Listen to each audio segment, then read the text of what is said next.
My name is Khalil al-Anani, and I'm a senior fellow at the Arab Center, Washington, D.C., and associate professor of political science at the Doha Institute for Graduate Studies. I am very pleased to be with you today to moderate this morning's discussion. As many of you know, Egypt today is facing unprecedented political, economic, and social challenges that are due to internal and external factors. Since the coup of 2013 and the resurgence of brutal authoritarianism, Egypt has been locked in a state of political impasse with no real signs of a change, while facing tremendous economic and financial challenges ranging from significant levels of domestic and foreign debt to high inflation, deteriorating standards of living, declining tourism, and an outflow of billions of dollars following the devaluation of Egypt's currency last March. The ramifications of COVID-19 pandemic, coupled with the ongoing Russian war on Ukraine, have further exacerbated the economic crisis.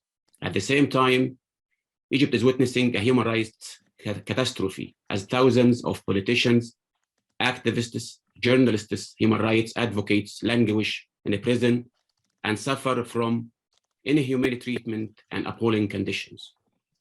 The Arab Center, Washington, D.C. is organizing today's webinar to analyze and unpack the different aspects of Egypt's political, economic, and human rights crises, explore their impacts on Egypt's future, understand how Sisi regime is coping with them, and examining the prospects for democratic change in Egypt. Today, we have with us three outstanding and distinguished speakers, and I'm very pleased and honored to welcome all of them to today's discussion. I'll introduce all of them in the speaking order. First, we have Dr. El-Ghobashy, who is a clinical associate professor in liberal studies at the New York University, where she teaches courses on democratization, revolution, and Middle East politics. Dr. El-Ghobashy's most recent book is titled Bread and the Freedom, Egypt's Revolutionary Situation, and it was published by Stanford University Press in 2021, and I recommend everyone to read this book to understand what happened after the uprising of 2011. She will focus her remarks on the political impasse in Egypt, governance failures, and the Sisi regime's political vulnerabilities.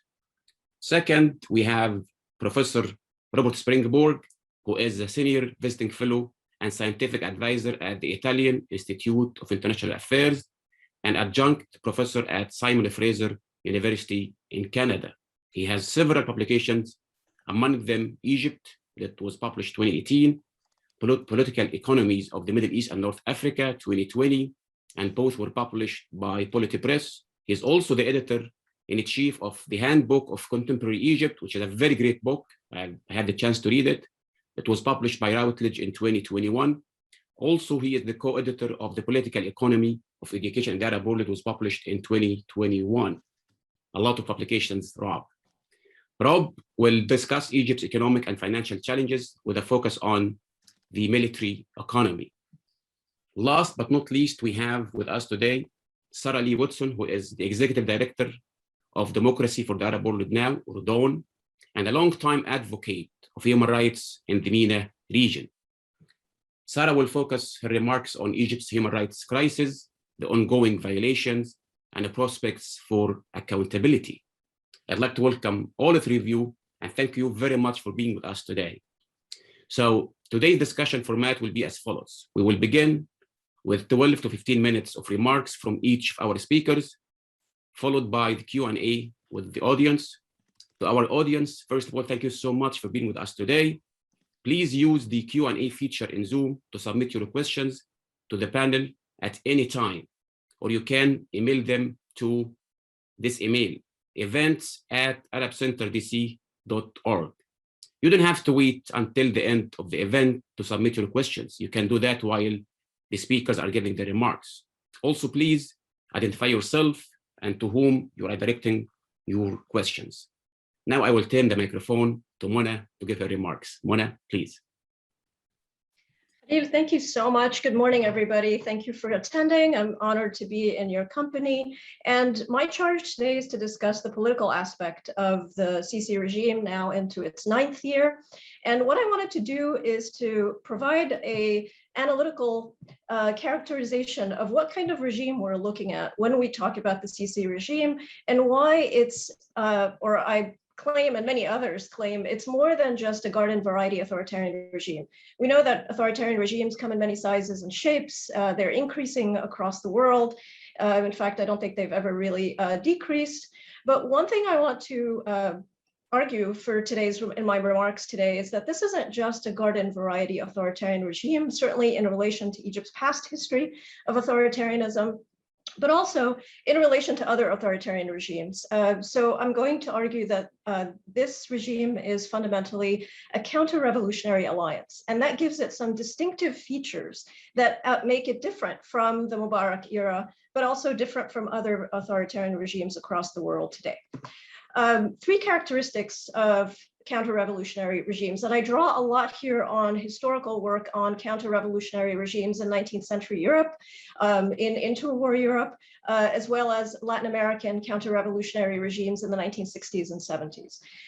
One of the first things in Counter-Revolution 101 is this idea that counter-revolution is an international affair. This is not, I mean, every regime is a composite of both domestic constituencies and international constituencies, but counter-revolution in particular is distinctive for the way in which it crosses borders. Because it's countering a revolution or a popular uprising, by definition, it is a composite transnational affair in which many states pool their resources to push back the experience of bottom-up popular mobilization, the likes of which we've seen, of course, referring to the Arab uprisings in late 2010, 2011. Two, counter-revolutions begin but don't end with repression and demobilization. Repression is the fundamental characteristic of any authoritarian regime, particularly the repression of any independent political and social organizations. Counter-revolution shares that, but I want to argue that there's more to counter-revolution than simply repression. Something else about counter-revolutionaries is that they invest in a lot of ideological reframing.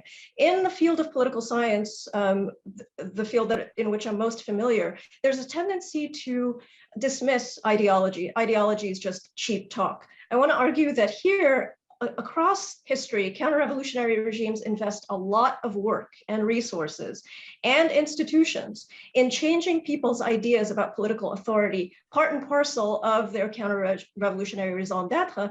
And one of the things that is very interesting about Sisi's regime is how much he actually invests.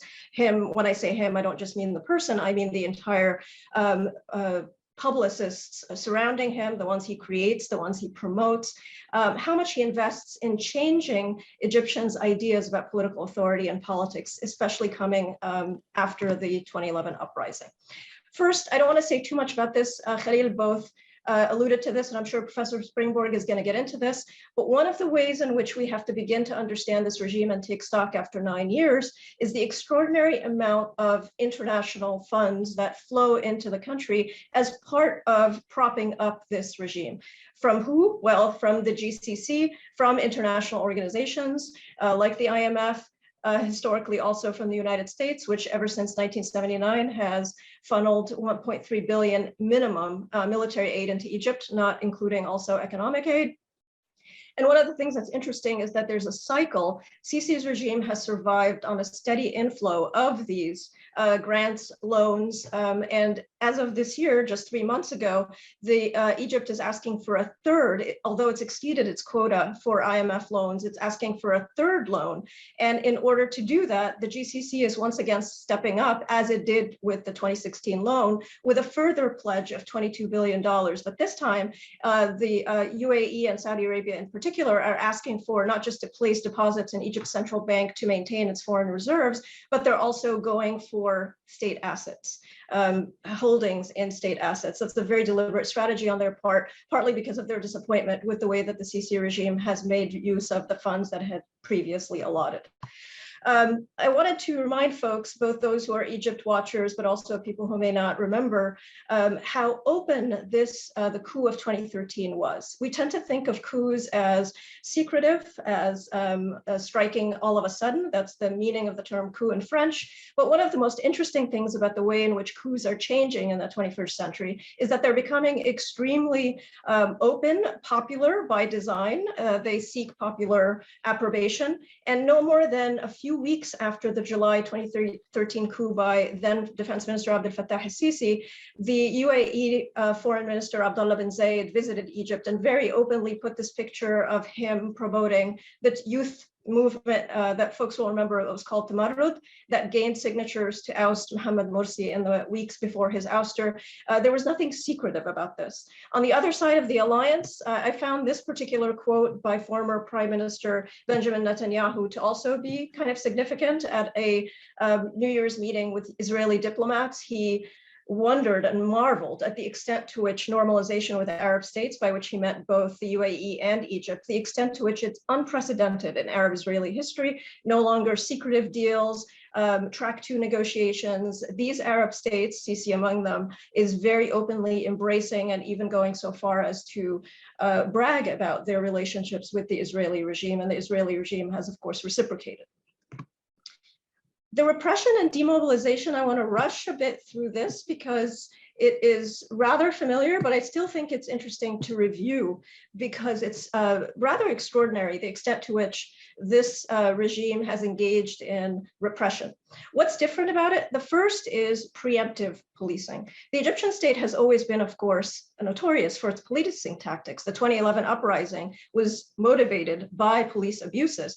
However, the key innovation here, and this I take directly from the 1848 revolutions in Europe, policing in Egypt has evolved to counter the popular mobilizations, even small scattered protests, by being preemptive, by which I mean quite literally police, especially on certain dates that are extremely scary now for Egyptian authorities, such as the January 25th anniversaries, the lead up to any, or when they hear of any potential mobilization, they literally go around people's doors, they take suspected activists and detain them, and then they pick up people on the street randomly and demand to see their phones, to see their social media feeds, etc. This wasn't some part of the policing tactics of Mubarak's police.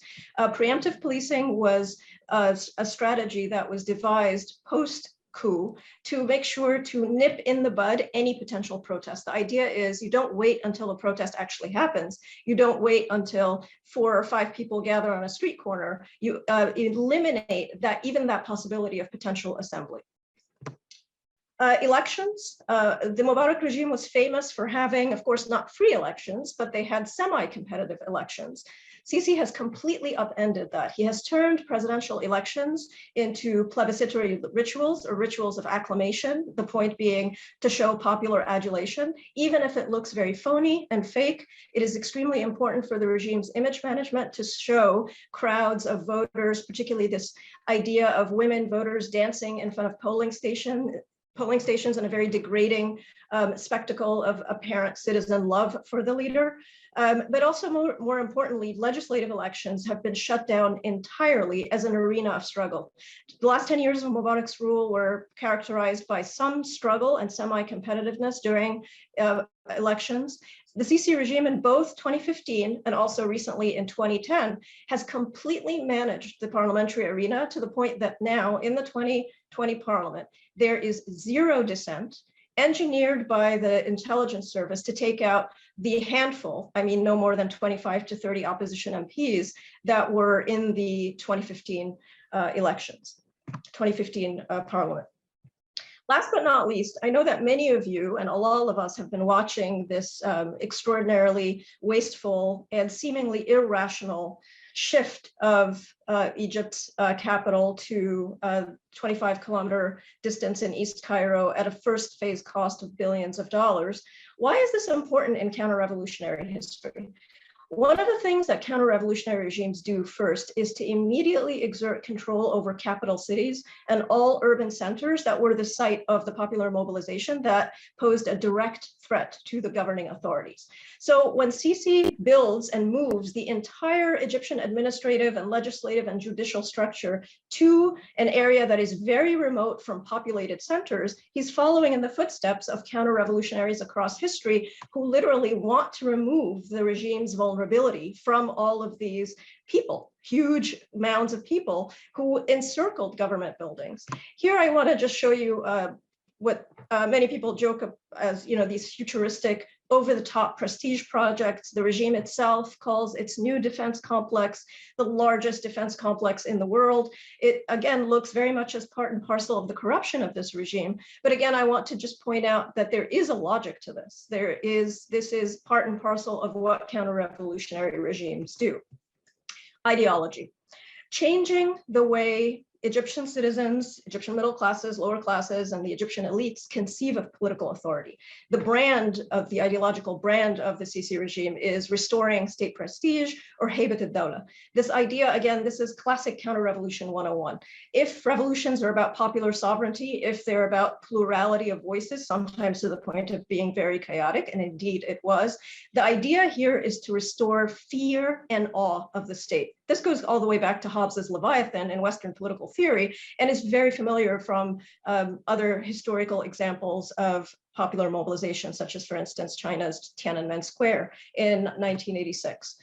A second peg of ideology that here Sisi shares with the Gulf Cooperation Council states, particularly the UAE, the Moroccan monarchy, the Israeli establishment, this idea that Sisi represents moderate or a tolerant Islam, as opposed to, of course, the extremist Islam, not so much even of the insurgent groups in Sinai and so on, but the main political adversary that was boosted politically during the Arab uprisings, and that is parliamentary Islam, represented by the Society of the Muslim Brothers, or Al-Ikhwan al-Muslimin, in Egypt in particular.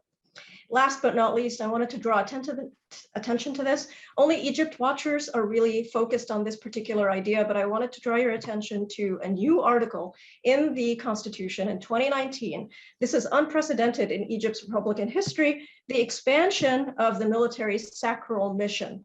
This idea that the military now, and I'm going to read this article in full, just to give you a sense of how extraordinary this expansion of the military seeing itself, not just as the guarantor, not just as the protector of Egyptians, but the military is the be all and end all within the state and over society. It's almost like a god. The armed forces belong to the people. This was already part of Egypt's prior Republican constitutions. Here's what was added.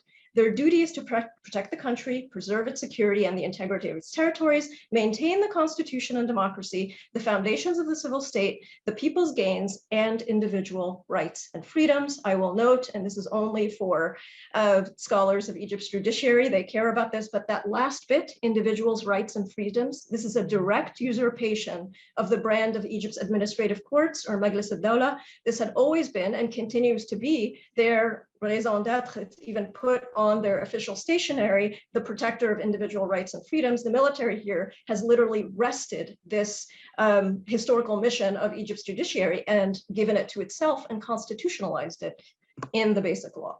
Last but not least, the most recent, and some may think this is sort of silly or trivial, Egypt's Sisi's regime invests an enormous amount in media to shape public perceptions. And the latest example of this was the much controversially discussed series, Al-Ikhtiyar, or The Choice. Here, what's interesting is that not only was the regime relitigating 2013 and not budging a bit from the claim that 2013 was all about saving Egypt from a cult, the Muslim Brothers, that was alternately extremely inept. This was the claim about Mohamed Morsi, Egypt's first president. Mohamed Morsi was simultaneously, according to the regime narrative, extremely inept and also extremely sinister and a dictator. And you could see just even in the casting, there's a lot to be, I'd love to talk more about this in the Q&A for anybody who cares.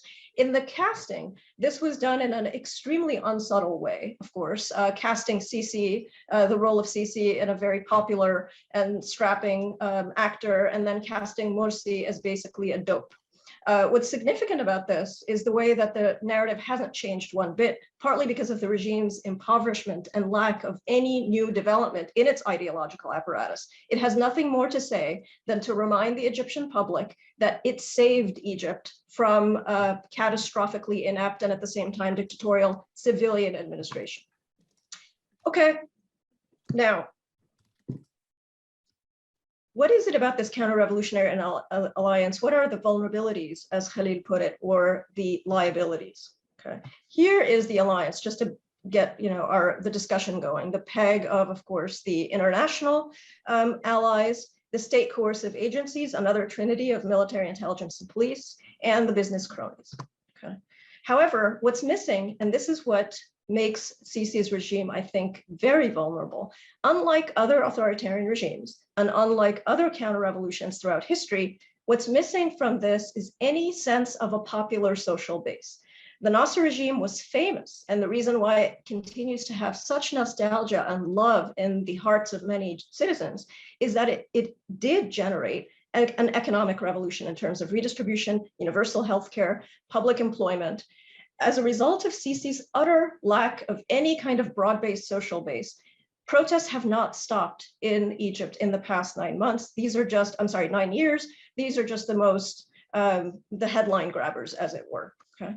One small index, and I realize my time is running out, I don't want to go over time, but one small index to gauge the extent to which Egyptians' actual level of life, their HDI, Human Development Index, is, though Egypt is classified in the top Human Development Index or High Development Index among countries, when you account for inequality, the IHDI, there's an actual loss from 2017 to 2019, which is when the latest IHDI was calculated by the UNDP. Let me end here with this extremely important moment or turning point in the Sisi regime's alliance structure. On the one hand, having allies in the GCC states is not for free. There are conditionalities. And one of those things was this extremely interesting and dramatic episode of ceding sovereignty of the Red Sea islands of Tiran and Sanafir to Saudi Arabia.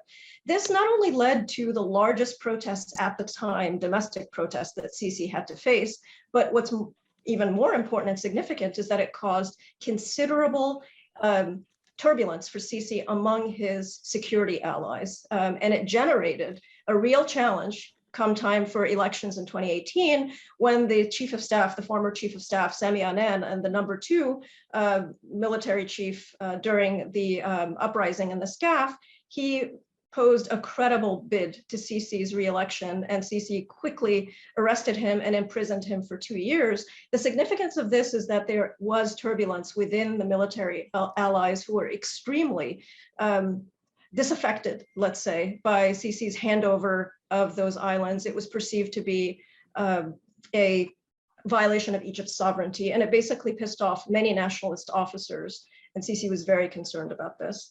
I'll leave this aspect. I'll just mention very quickly that another one of these tensions is the way in which his military alliance has actually alienated the business allies. The military has crowded out. This is a very important story. I'm not the person to talk most about this. I'm drawing here on Yazid Sayel's outstanding research, but the IMF is now compelling Egypt, in order to get its third loan, it has to make very visible progress on opening up space for the private sector, which means taking out the military's dominance and monopoly over many sectors in the economy.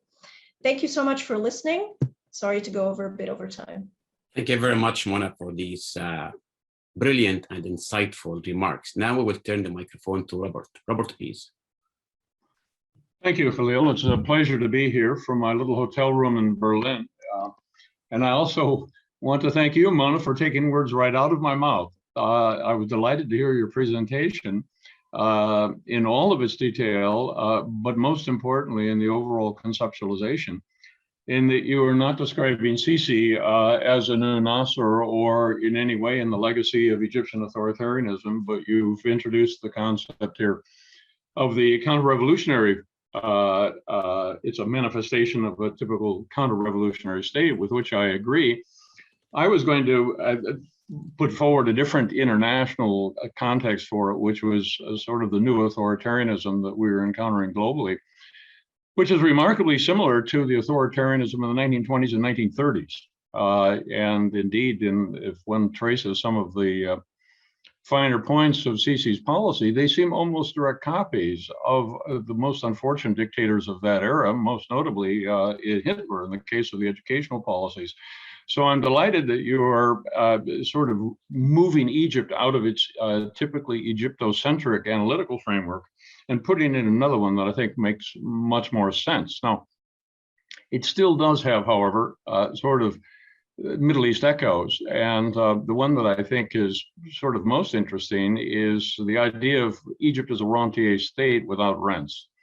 And I think that the impact of Mohammed bin Zayed of Abu Dhabi And the general model of GCC states has impacted the particular form of this counter-revolutionary state or contemporary version of a 1920s, 20s or 30s totalitarianism.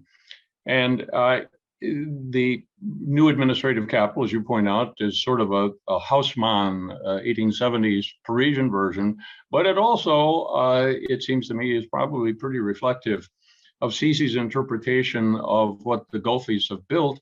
And if the Gulfies can do them, why can't we? And so I think there is that sort of a Jones, keeping up with the Joneses element to at least this maybe superficial aspects of Sisiism and the project mentalities and so on. So what I don't want to do, and what I'll refer you all to, if you want to go into the details of the economy at the present, the Moody report of 26 May is one of the better of the rating agencies' recent assessments. As you're probably aware, there are now 3 out. And the Moody's report of 26 May downgraded the outlook from stable to negative, although it did not drop the rating below B2. But nevertheless, Egypt is virtually now on the doorstep of junk status. So the price of borrowing is going up. And for the details as to why Moody's is downgrading the outlook, I simply refer you to that report. What I'd rather do is take a look at the weaknesses of a rentier state without rents and the problem of trying to raise capital in the absence of hydrocarbon income in the case of a rentier state, or in the case of sort of the Asian development states of raising revenues by virtue of export-led growth and taxes thereon. Now, Egypt lacks significant hydrocarbon reserves, and it also lacks export-led growth. So what are the sources of revenue? First and foremost, as Mona has just described, is extraction from the Egyptian population itself. And that extraction takes a somewhat unique form. Egyptian tax revenue as a percentage of GDP in Egypt is around 12%. To put that in comparative perspective, in France, it's about 55%. Typically in OECD countries, it's 35, even a little higher percent. And in lower and middle income countries in general, 25, 30. So Egypt is phenomenally low in its tax collection. And then if you further disaggregate that into what taxes are actually contributing to that 12% of GDP, they're primarily consumption taxes, which are very inegalitarian in their nature. So it's not as if Egypt is a tax state. It's a state in which resources typically flow the other way. That is the social contract, in which the state was a provider of resources to the population, whether in terms of public employment, whether in terms of quality public education, whether in terms of subsidies, a whole host of ways and means by which the Nasser state began this social contract, and which carried on through the Mubarak era, although degraded over time. The social contract is basically ended. And so the extraction is not through taxation.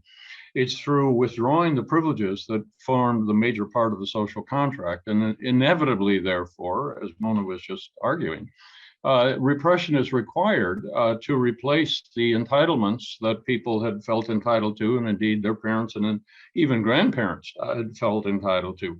So extraction is, one of the principal aspects then of substituting for rents that aren't to be found any other way. The second one is indebtedness. And Egypt figures, those of you who have read Stefan Roll's excellent piece at the SWP here in Berlin about basically how Egypt fudges the books, take it to heart. That's a serious matter. It has long been a serious problem in Egypt. I recall Bent Hansen, who was World Bank director here in Egypt back in the early 60s. And he described the process whereby data was released by the World Bank about Egypt, and it was a negotiation process. It was as if you went down to the souk and you then argued about the price of, meaning the GDP growth, net foreign reserves, all the rest of it. And so there's a long history of basically cooking the books or fudging the data in Egypt, and it's grown worse under Sisi, definitely. And so the bank and the IMF have hinted at this, and other reports have given much greater attention to it, such as Stefan Rolls. The bottom line here is about 100% of indebtedness approximates 100% of GDP. The external component is something like a third of that when calculated officially, but unofficially, because of the significant component of foreign purchases of Egyptian pound debt, something between Moody's estimates around 31 billion of domestic debt is in fact foreign monies put in. And so the flight capital back in 2020 when COVID broke out of 20 billion constituted something like 2/3 of that total amount. The flight capital following 28 February invasion of Ukraine by Russia is about the same magnitude.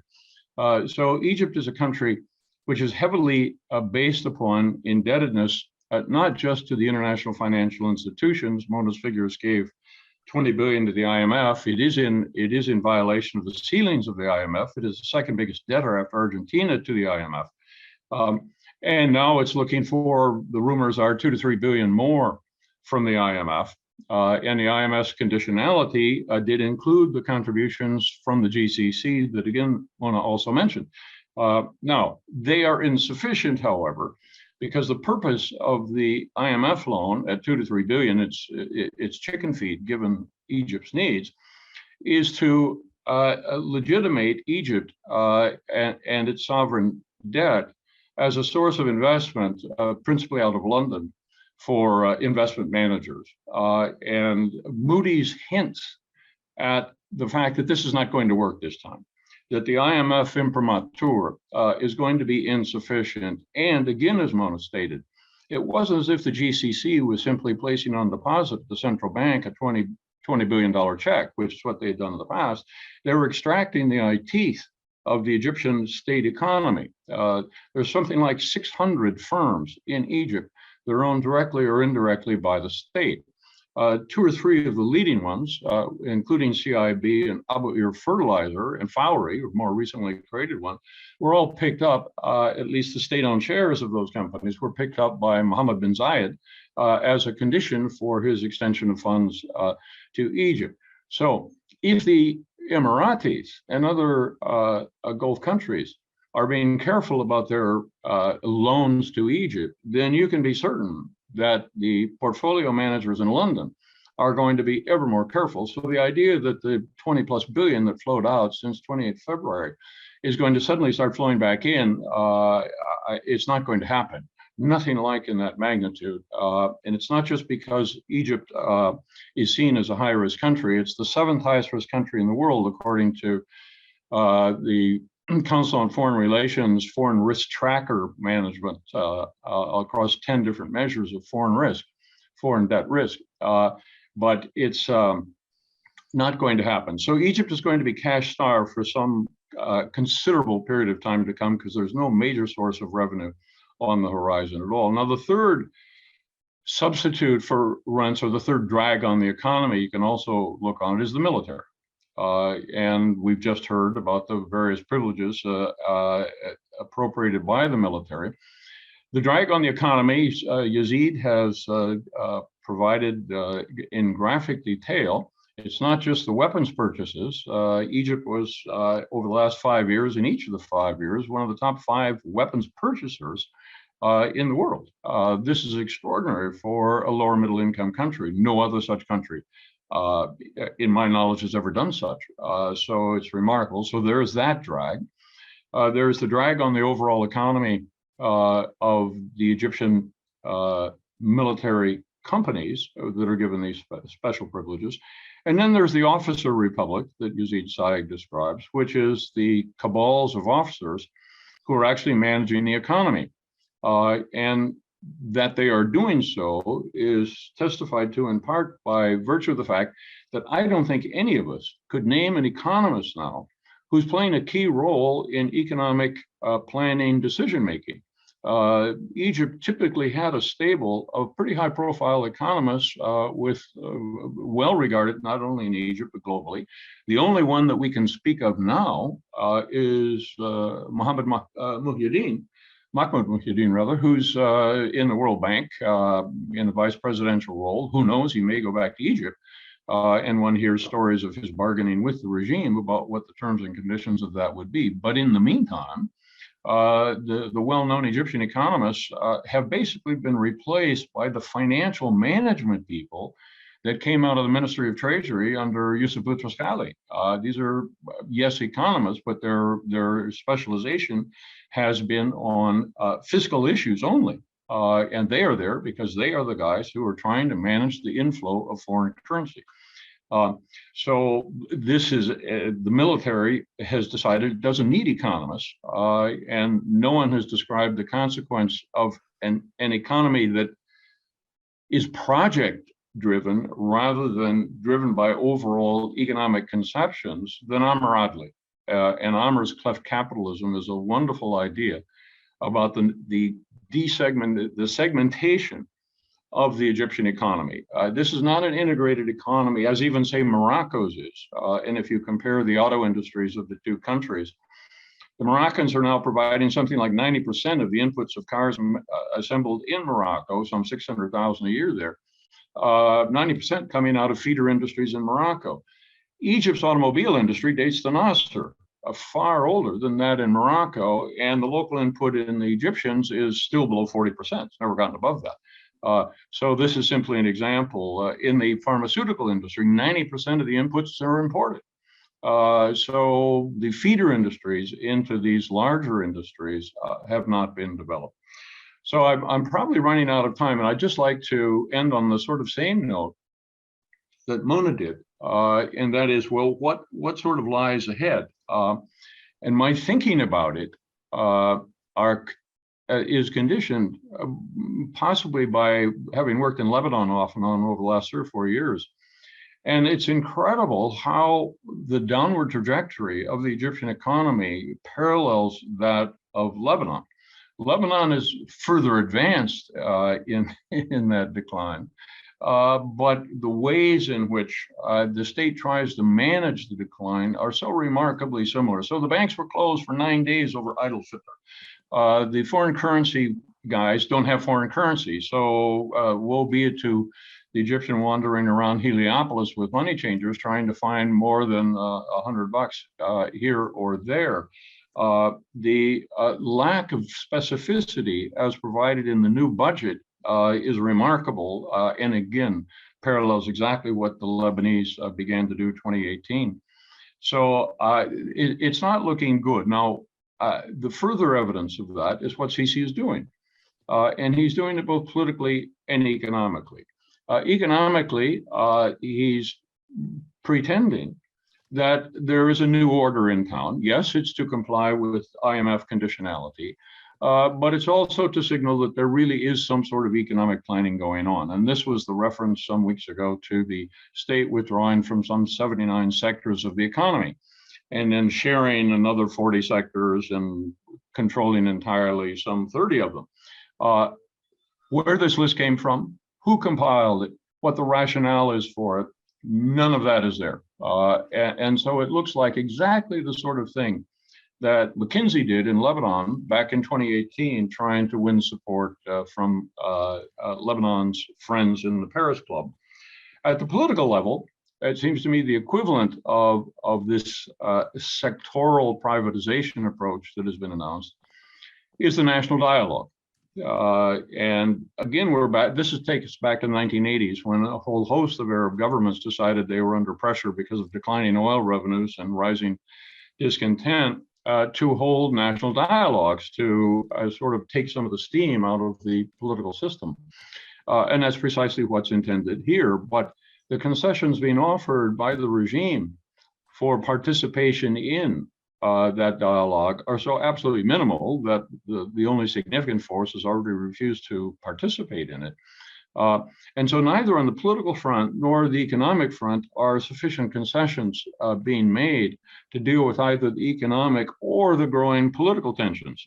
And so it's going to be very hard, for the reasons that Mona laid out, for this, if you will, counter-revolutionary regime to come to terms with the challenges it's facing. It's very reluctant to do so and is not well equipped to do so. Sisi is not a political animal. He's an animal of repression.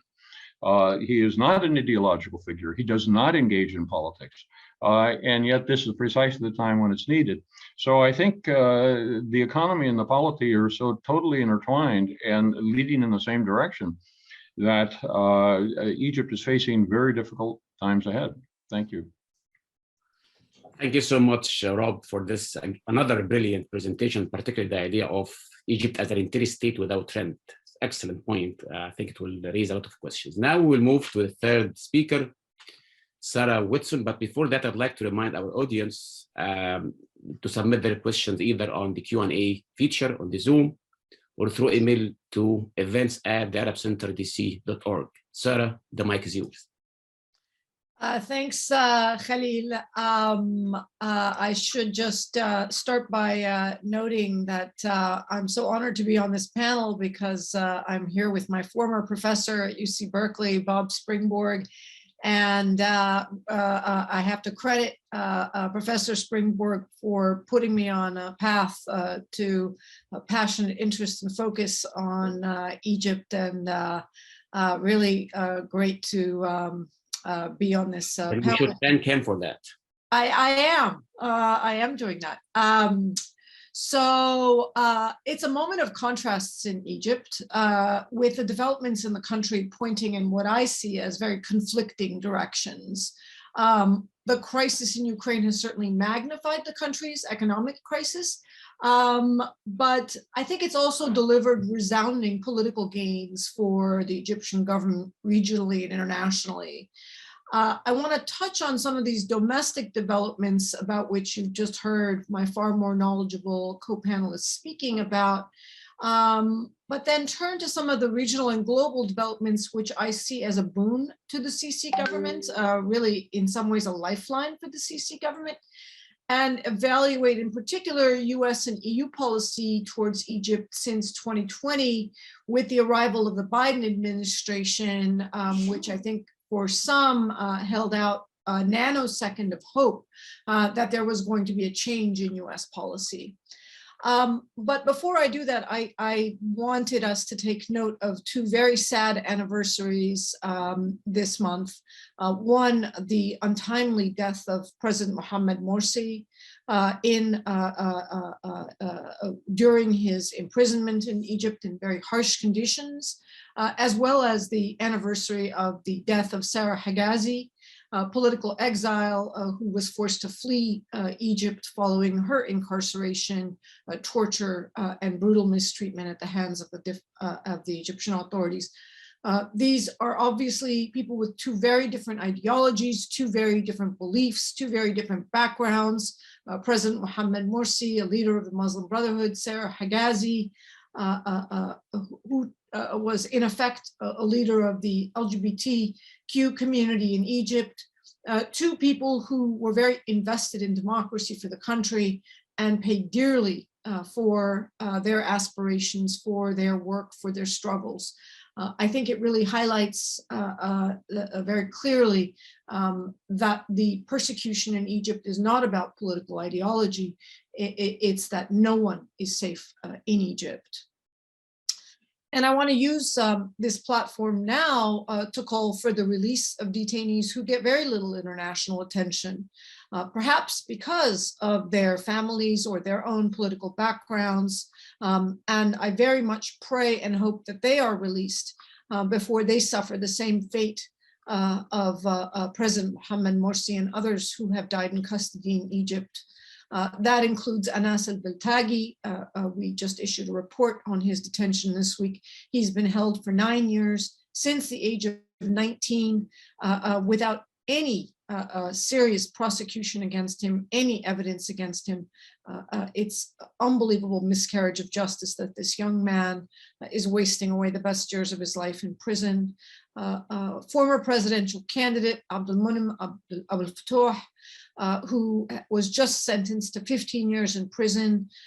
Very little international attention on this unbelievable persecution of a man who could have been Egypt's president. as well as Khairat Shatir, who also could have been a president in Egypt, leader of the Muslim Brotherhood, who has been jailed in a gross miscarriage of justice and a sham trial. I really hope the international community focuses on the persecution of these men, as well, finally, of Salah Sultan, the father of American political activist Mohammed Sultan. There has been a tendency, I think, in the international human rights community to focus on detainees with more secular, liberal political backgrounds, but really all of these people deserve our attention and our support, because no one is safe today. Turning back to the topic, I think domestically, for me, it's really hard to decipher the government's strategy amidst the economic and political developments in the country. I won't repeat the excellent presentations of Professor Springborg and Dr. Mona about the shambles of the Egyptian economy, where inflation, particularly with respect to food, has been a critical problem. And we know now that Egypt is in talks with the IMF for a new loan, selling state-owned assets to Saudi Arabia and the UAE, including the United Bank of Egypt, who are now, of course, making massive investments in Egypt's privately held economies, really hearkening back to the late 1800s, when Egypt was also selling off state-owned assets to foreign buyers. The government has resorted to shakedowns of the private sector in the more drip, drip, drip approach than the massive shakedown we saw in Saudi Arabia and the Ritz-Carlton. But I think really the effect is the same, where leaders of the private sector in Egypt know that they're not secure without paying off massive bribes to President Sisi, to his own privately controlled fund. The concentration of economic activity in the hands of the military, the drag that that's had on the economy you've just heard about. But I think it's important to emphasize that it's also been paralleled by an unprecedented concentration of political power in the hands of military, appointing parallel military governors for every unit in Egypt, for every governor in Egypt. I think this has been the least noticed, least discussed feature or political development in the country. Not only has the country's mega projects, vanity projects, if you will, stalled, but the war in Sinai continues, with 5 Egyptian soldiers reported killed last week. It's a confusing trajectory, because at the same time, the government is pursuing this national dialogue in a process of what's meant to be some kind of political reconciliation, about which much has been talked about. But at the same time, there's been extreme, relentless repression.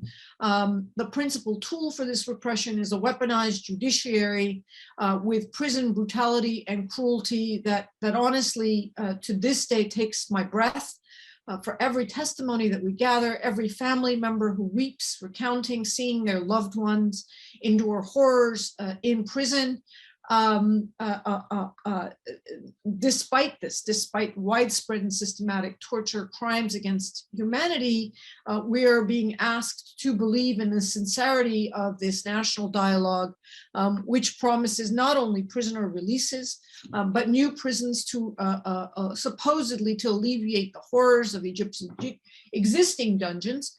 But I think more significantly and more promisingly, reforms, legal reforms, for example, ending the extensions of pretrial detentions and the practice of recycling charges by prosecutors when the time for bringing evidence of existing charges is up. From my perspective, the Egyptian government is in a position of power. So why now? Because the political opposition has no power. The Muslim Brotherhood is in shambles, fragmented and frankly broken, reduced to advocating for nothing more than the release of tens of thousands of their members whose lives have been eviscerated over the past decade. That question of why now, why this political dialogue now, and I'd be curious to hear those in the audience as well chiming in on this. I know we have some very insightful people who are joining us in this event. That question only looms larger when we observe Egypt's political windfall brought on by the Ukraine crisis and the emerging authoritarian axis in the region. Of course, Egypt has long reaped the benefits of its border with Israel since signing the Camp David peace agreement, most significantly securing its spot as the second, now third largest recipient of military aid from the United States. Its friendship with Israel has secured its friendship with the United States. But for this relationship, there's really no reason at all that Egypt would have received, as it has for the past several decades, a single cent of military aid from the United States, much less the political recognition and political protection it's received from multiple US administrations.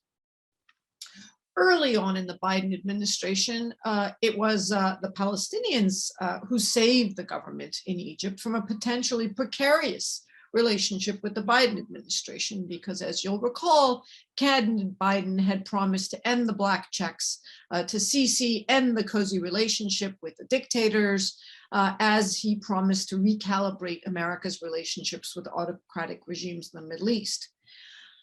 The 2020 war in Gaza saved Egypt's ass, to use Trump's words, allowing Secretary Blinken to argue that Egypt was so essential to organizing a ceasefire that it justified lifting the block on aid to the country and resuming massive arms sales to the country as well.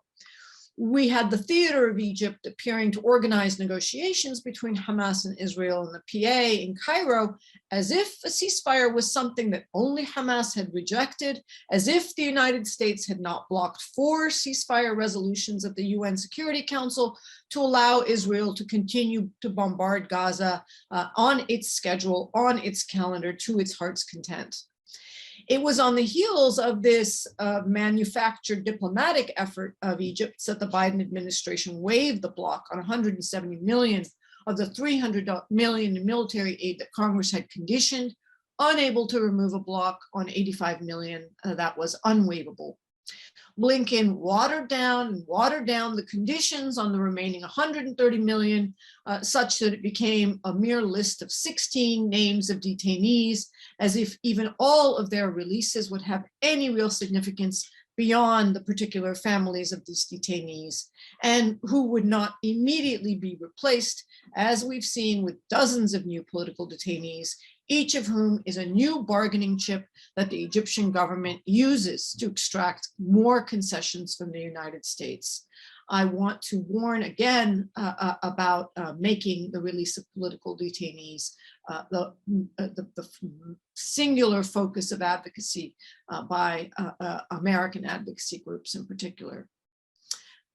The developing authoritarian axis organized by Israel, including its marquee headline banner, the Abraham Accords, also has resounded to Egypt's benefit, bringing the UAE, Bahrain, Sudan, and Morocco, and less visibly, but soon to be publicly, Saudi Arabia, to join in coalition with the existing Egypt-Israel coalition. Though Egypt is the junior, least significant partner in this axis and shares none of the Iran obsession of the other axis members, it benefits from its membership in the axis. Now you have not only Egypt lobbying for arms transfers to Egypt, but Israel lobbying for arms transfers to Egypt, and Saudi and UAE lobbying for arms transfers to Egypt, and the defense industry lobbying for arms transfers to Egypt. On that note, as Professor Springborg has just noted, Egypt has become a major weapons purchasing client itself, the 3rd largest weapons purchaser in the world, spending what I estimate will be over $10 billion on weapons this year, including from the US, France, Italy, UK, Germany, and Russia. It's the #2 weapons purchaser from France, #2 weapons purchaser from Italy, reaping influence with these governments as a client state. Interesting to note, only 15% of Egypt's weapons purchases last year came from the United States. So Egypt has been thrust into a leading role on the Abraham Accords, again, in a package deal that I believe is designed to show the transfer of the Tiran and Sanafir Islands to Saudi as part of a deal that results in Saudi allowing Israeli planes to fly over their country. Note that Egypt has extracted concessions of its own, securing agreement to increase its troops in the Sinai, well beyond the limits imposed in the country in Camp David. But nothing has created a bigger political windfall for Egypt than the war in Ukraine. On the face of it, or at least domestically, of course, it's caused a massive financial crisis, food shortages, food costs, tourism collapse, all on the heels of the costs of the coronavirus crisis. But as a result, and made possible by the massive profits to the Gulf states that the war in Ukraine has caused with the increased price of oil, Egypt has received promises of over $24 billion in financial aid from Saudi, UAE, and Qatar, ostensibly to deal with the crisis. So in a sense, Egypt is profiting from the increase in the price of oil as a beneficiary of Gulf largesse. Whatever hiccups Sisi may have caused when he was caught on tape mocking Gulf money as cheap as rice, well, first, he was right, especially now, their money is as cheap as rice.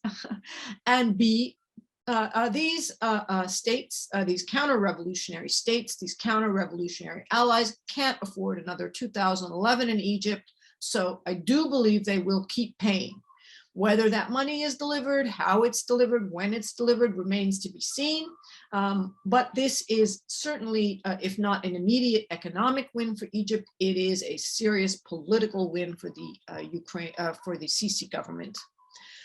The fuel crisis in Europe is caused by the Ukraine war has also brought the EU to Egypt's doorstep, signing a new MOU on developing and selling gas exports from Israel and Egypt from gas reserves off the shores of both countries. Not a word in this MOU about human rights, not a word about corruption, not a word about military control of the civilian economy when the EU's representative signed that deal with Egypt yesterday. The irony is hard to miss. Russian fuel is sanctioned by the United States and Europe because of Russia's international law violations and abuses, requiring the sanctioners, the United States and the EU, to buy fuel from even worse abusers of international law, Israel and Egypt. Got that? Writ large, the authoritarians of the Middle East, including Egypt, are the biggest winners of the blunders of the authoritarian in Europe. Securing Middle East support for the war in Ukraine has quickly supplanted all other priorities for the Biden administration as a Cold War mentality of needing to beat Russia at all costs overrides the need for a global strategy to defeat authoritarianism and protect democracy. Remember that summit for democracy? It's going to be replaced next month with a summit for autocracy in Jeddah that President Biden is going to appear at on bended knee. The attitude, the worldview was of the Ukraine crisis on the US government was very clearly articulated by Congressman Malinowski, who is the chair of the Egypt caucus in Congress. This is what he meant when he said in justifying or approving of Biden's visit to Saudi Arabia. It's about what is the best way for the United States as a superpower to ensure our client states that depend on our security on our side in this crucial contest and do their part in ensuring Putin fails. These are disturbing remarks, shocking remarks. I have yet to see any explanation as to why what Putin has done in Ukraine is any worse, any more illegal, any more violation of international laws than what Saudi Arabia, the UAE, and Egypt have done domestically, and in Saudi and UAE's case, internationally in Yemen. Egypt has been hesitant to support the United States and the EU on Ukraine. The EU ambassadors plus the US ambassador had to issue a public statement to badger Egypt into signing a toothless General Assembly resolution condemning the Ukraine invasion. And of course, Egypt continues to be a weapons purchaser from Russia. Despite this, Congress's new appropriations bill for 2022 includes, again, $1.3 billion of military aid in Egypt, 300 million of which is yet again conditioned on human rights conditions. This time they've increased the unwaivable piece of this to $130 million and requires 170 million to be waived only by the explicit use of a national security waiver by the Biden administration. It's important to note that Congress's $300 million condition on this aid is a direct defiance of Biden administration request not to condition military aid to Egypt, but it's not the final outcome. The Senate will have its own version, and net, we will see over $1 billion in military aid still standing while the human rights community has frittered away its focus and attention for decades on crumbs of a failed conditionality approach. The unchallenged flow of billions in military support to Egypt continues. This is the scenario, as I see it, in terms of the benefits to Egypt and politically, militarily from the Ukraine crisis that I think will end up protecting the Sisi government from actual accountability for its crimes domestically, actual accountability for the shambles of its economy. Thank you. Thank you very much, Sarah, for another brilliant presentation, particularly bringing the attention to the regional and international context of the current situation in Egypt. So thank you so much. Also, thank you once again for Rob and Mona for their brilliant presentations. Now I have a problem. I got almost 27 questions or comments. So it's very hard to take all of them within only 30 minutes. So first of all, I'd like to people to forgive me, the audience, if I didn't take all the questions. I have to select and merge some of the questions to the speakers. I will start with a few questions for Mona, then Rob, then Sarah, and they can pick whatever they want. What do you like to answer of these questions? I will start by a question for Mona, comes from me as well as from one of the audience. First of all, I like your typology and classification of the current regime in Egypt. It's very novel and innovative, the counter-revolutionary regime. It's new, which is built on the external alliance and support, as well as the internal support from different power centers in Egypt. The question is, in your view, what is the tipping point where Sisi supporters, either internal or external, they think that he becomes a burden on them, that they might abandon him? So this is the first question. Second question coming from Jerome Glenn, and he's asking about the Tamarrud movement. He says that wasn't the recall petition, I think he meant Tamarrud, signed by 10 million or more to replace the Brotherhood. And it's, I mean, according to him, the largest recall petition in history. And who else could enforce it other than the military? Hence, it was not a military coup in the usual sense, correct?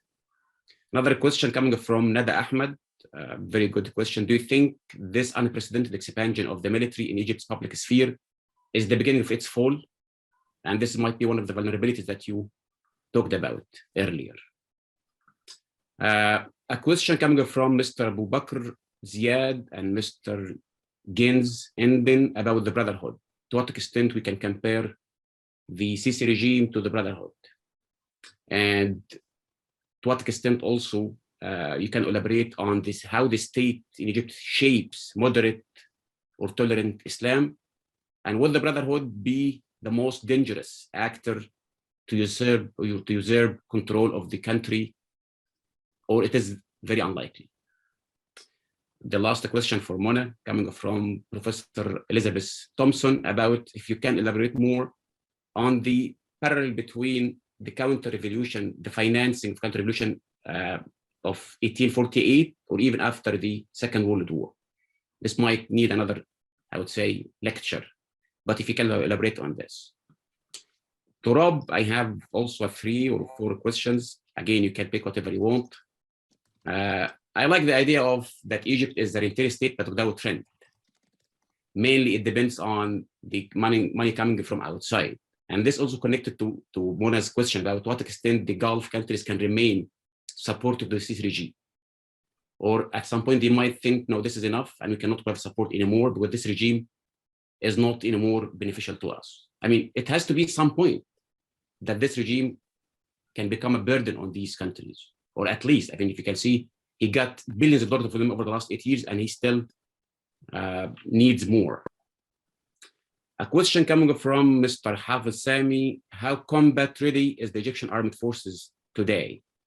That's a good question. Particularly, they are involved in other things like retail, sales, and construction. A question from William Grant.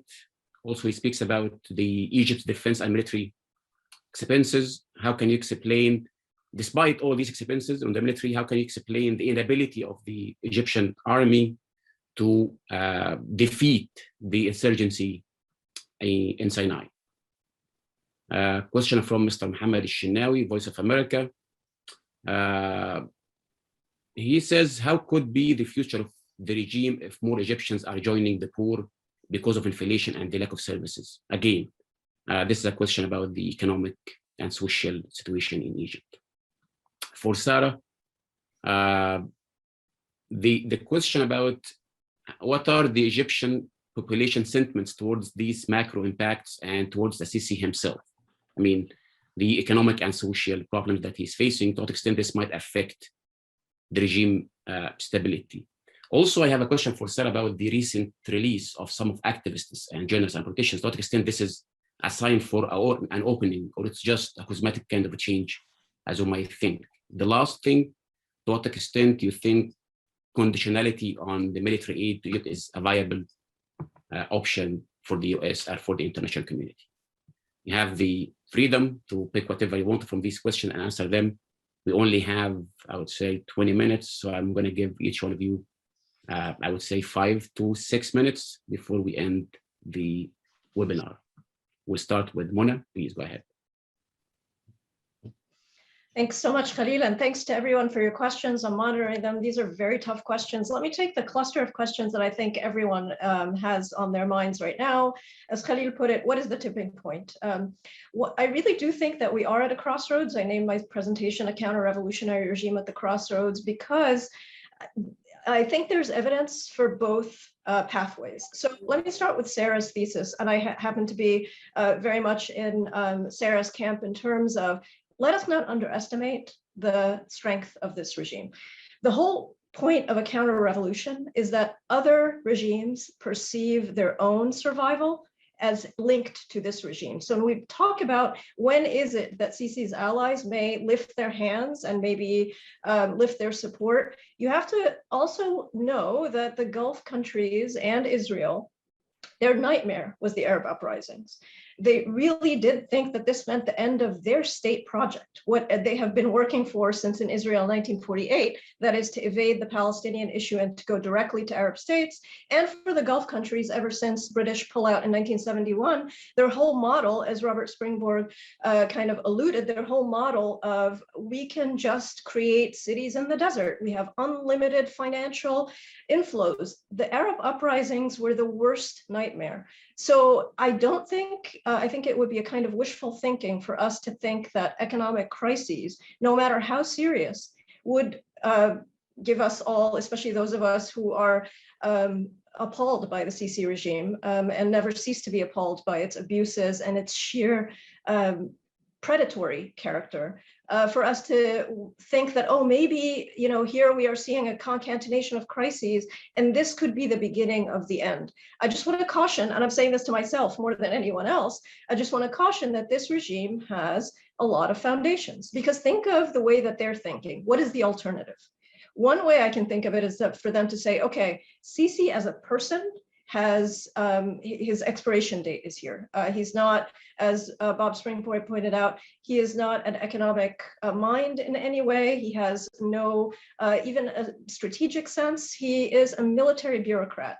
And for him, force, obedience, hierarchy, I mean, there is nothing really compelling in the 9 years that we've seen him in power to show that he has any kind of creative room for learning even. And the national dialogue, I would like to also point out, I don't want to dismiss it too much because it could be real, but let's just focus a little bit on the details, just as Rob pointed out. What are the details? The national dialogue has no set agenda. It is handpicked by Sisi himself. The national coordinator is not only the head of the State Information Service, but he has been, and this is the journalist Ziaud Rashwan, even before Mubarak's ouster, he has always been perceived to be pro-military and doesn't seem to have very much faith in civilian management of anything. So he's going to be the general coordinator. What's the agenda for the national dialogue? So far as we can tell, it is basically a petitioning of the leader to please release that person or please release this person. Nothing about reconciliation, nothing about, of course, the Muslim Brothers being involved in any way, shape, or form. In fact, that's one of the rules, that the Muslim Brothers as a terrorist organization is off limits in terms of being a partner. And also, most importantly, if we're going to think about reconciliation and alliance formation and an opening, usually when that happens, when regimes are in crisis, they propose something concrete, like elections. We know already that the Sisi regime has locked elections at the legislative and the presidential level. He has extended his term until 2024, and then the constitutional amendments give him an extra term, so he's going to be in power until 2030. But something small and maybe insignificant, but I think is very telling. Municipal elections have been put on hold since 2011.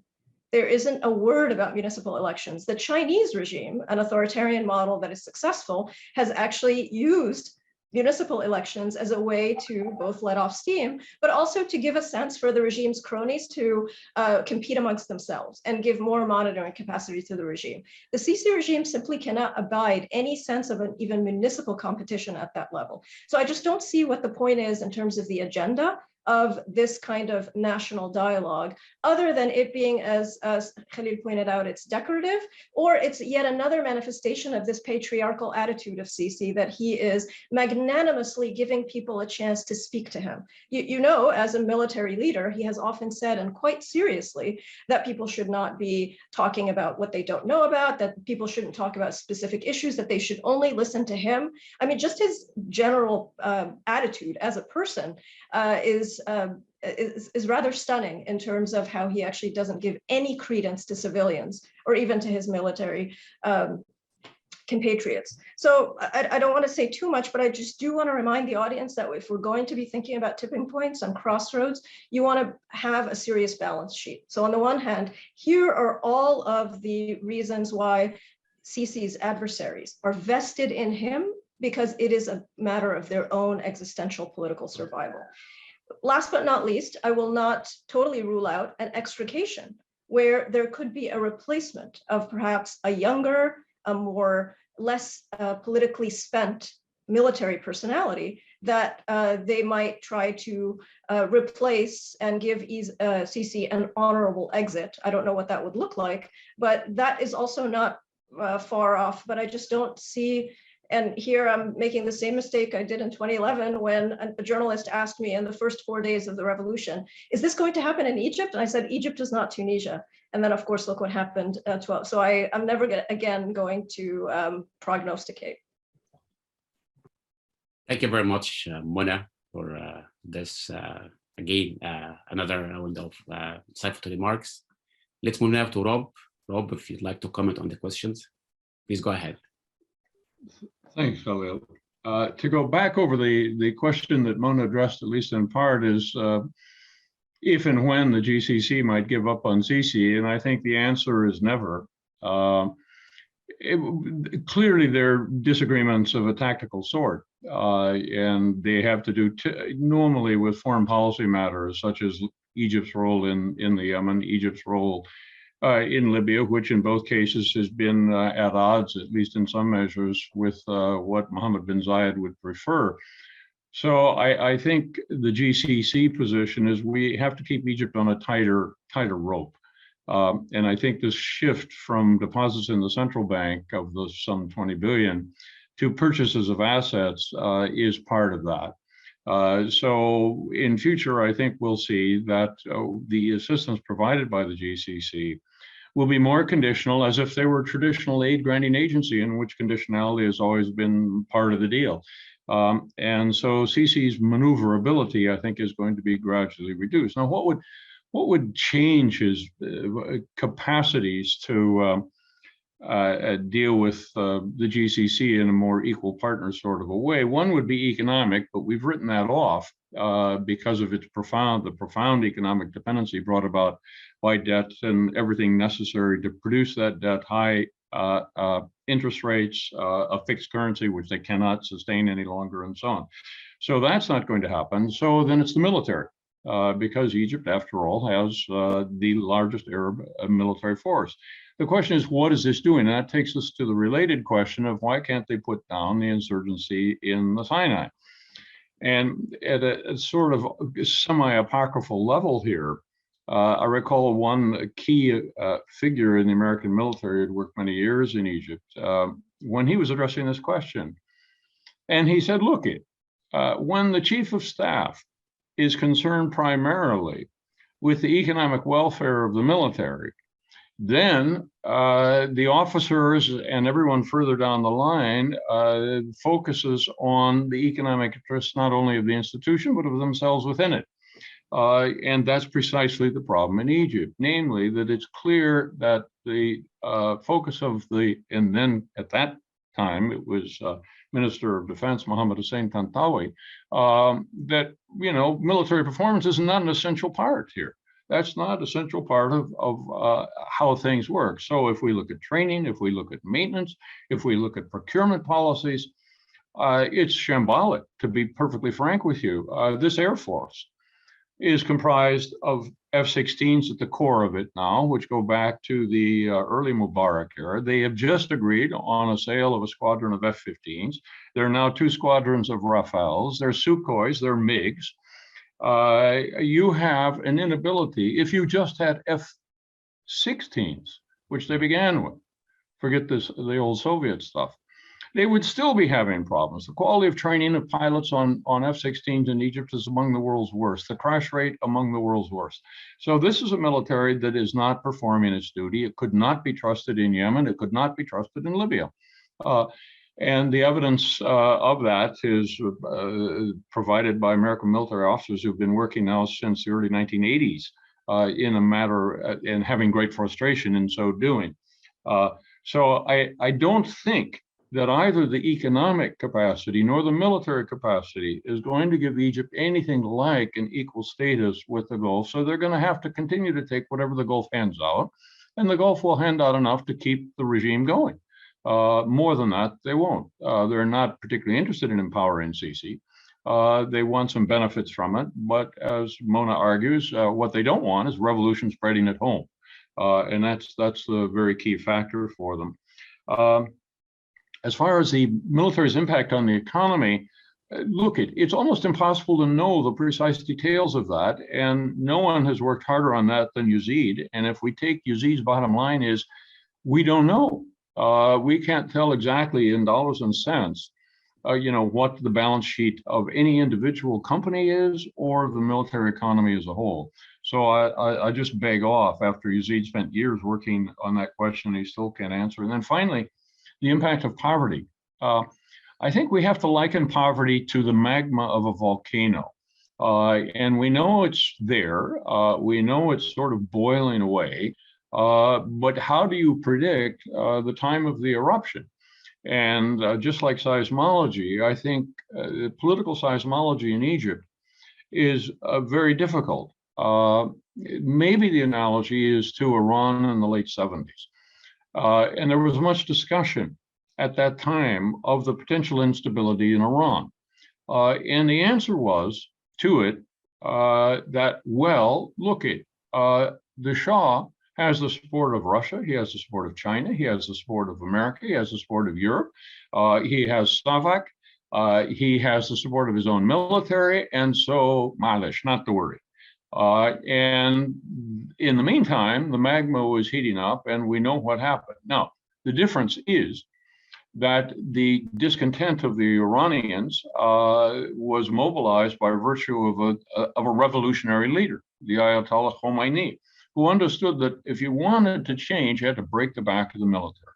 And so he focused on the hinge of the military, which is the non-commissioned officer corps, and he recruited them to the cause. And they deserted. This is basically the sergeant, master sergeant level, and they destroyed the Iranian military. Egypt has not had a revolutionary in that regard, whose strategy has been to break the military. And so a mass uprising wouldn't do that in the absence of leadership that tied into, and again, the vulnerability of the Egyptian military is precisely at that point, the non-commissioned officer corps. But do we ever hear anyone strategizing about doing that? No, we don't. So I think in Egypt's case, the political overflow, the eruption would be really mass civil discontent. And then it's chaos, and who knows what might happen then. Thank you, Rob. Now we'll turn to Sarah. Sarah, please go ahead. I guess briefly addressing the first two questions in terms of public sentiment in Egypt, I don't know, and I don't think anyone really knows. And part of the reason for that is because the Egyptian government doesn't want us to know. That's why public polling, public surveying on any topic remotely related to politics or public sentiment and thoughts about the performance of the government are strictly prohibited, regulated, and punishable if someone actually tries to carry out such a survey. The Egyptian government's strategy is to make sure that no one in the public or the world knows what the public sentiment is, and to impose a very, very high cost for Egyptians who do express their views and opinions. They go one step further in Sinai, actually forbidding journalists from covering the conflict, from being on the ground to cover the conflict, international journalists as well. So it remains a black box. On the Sinai, I would just add an even more cynical assessment of the military's performance in the Sinai for the past 9 years, because it reminds me so much of what was very clearly the strategy of Ali Abdullah Saleh in Yemen, vis-a-vis al-Qaeda and the military insurgency against him before the Houthis. And that is to recognize that it served Saleh's interests, just as it serves Sisi's interests and the Egyptian military's interest to keep the conflict going on a low burn and never actually to wrap it up, because it guarantees continued US military support, continuous talking points of needing to support Egypt's military to counter terrorism and terrorism cooperation, yada, yada, yada. There is just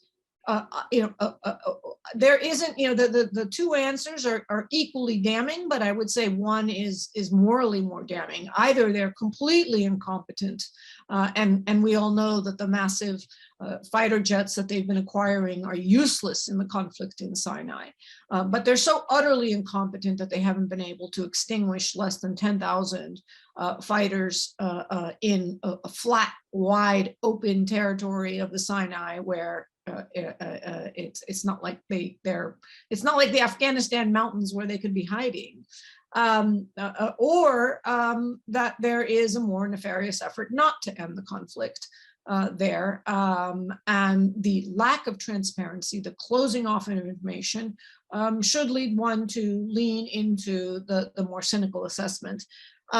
With respect to the release of activists, we have been so heartened, overjoyed to see so many activists released, many of whom we at Dawn have been advocating for individually, not just the recent releases, but a few earlier on, like Solaf al-Magdi, like Khalid Dawood. And on that point, I want to urge everyone in the international community to really just support whatever these activists are continuing to do on the ground. It is unbelievable to me that someone like Khalid Dawood, who's just been released from prison, is back at it, putting his neck on the line, trying to secure what may well be just crumbs for Egyptians who are incarcerated and detained. But those of us on the outside really need to zip our lip and put aside any criticism of what these activists are trying to do, because they are the front line and they are taking the greatest risks on the ground in Egypt. But as we've also seen, as I alluded to, we can't read anything more broadly into the release of activists in Egypt, because they are regularly replaced with new arrests, new extensions of detention, new prison sentences. This is a game the Egyptian government has honed to perfection. You release a couple to improve your image, with one hand, with the other hand, you gather up another dozen or so, because these are the bargaining chips that the Egyptian government literally uses to satisfy the pathetic little demands from the US government or the EU to release this or that activist so that they can go around patting themselves on the back that they've imposed human rights conditions on Egypt. And so that, I think, segues nicely into that question about conditionality. Our approach to the position of my organization is that the United States should end all military and political support to the dictatorship in Egypt, as it is legally required to do under existing US law, which prohibits arms transfers to governments that are gross violators of human rights. And by any measure on the planet, including the State Department's own, Egypt is a gross violator of human rights.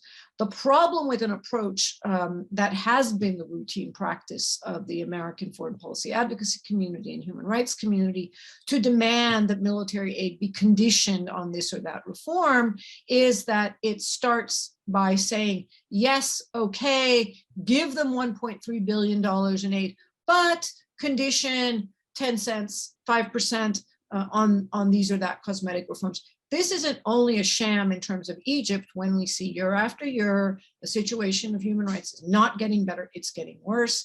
It's a sham in terms of putting lipstick on the pig of US foreign policy that continues to provide overwhelming military support to the Egyptian government while letting them pretend in this long drawn out annual process of appropriations that takes up all the time and attention of the advocacy community to condition, is it 100 million, is it 200 million, conditions that are never fulfilled, conditions for which there's never any actual accountability. We should not be in this game. We need to get out of this game and we need to change our strategy with the US government. Thank you very much, Sarah. And also on behalf of the Arab Center Washington, I'd like to thank all speakers, Mona, Sarah, and Robert for joining us today and for being so generous with your time and insights. Also, I'd like to thank our audience for their questions, for their engagement with our panel. And I sincerely apologize to anyone who didn't get the chance to ask his or her question. Please continue to follow our work and sign up for our newsletter at arabcenterdc.org. And one final comment, one of the key mistakes of us as commentators, analysts, and academicians in 2011 is such as what Mona said, that we underestimated people agency. So I would end with this positive note that Mona mentioned, that if the Egyptian people did it in 2011, I think they definitely can do it again and bring down the military regime once and forever. Thank you very much for being with us.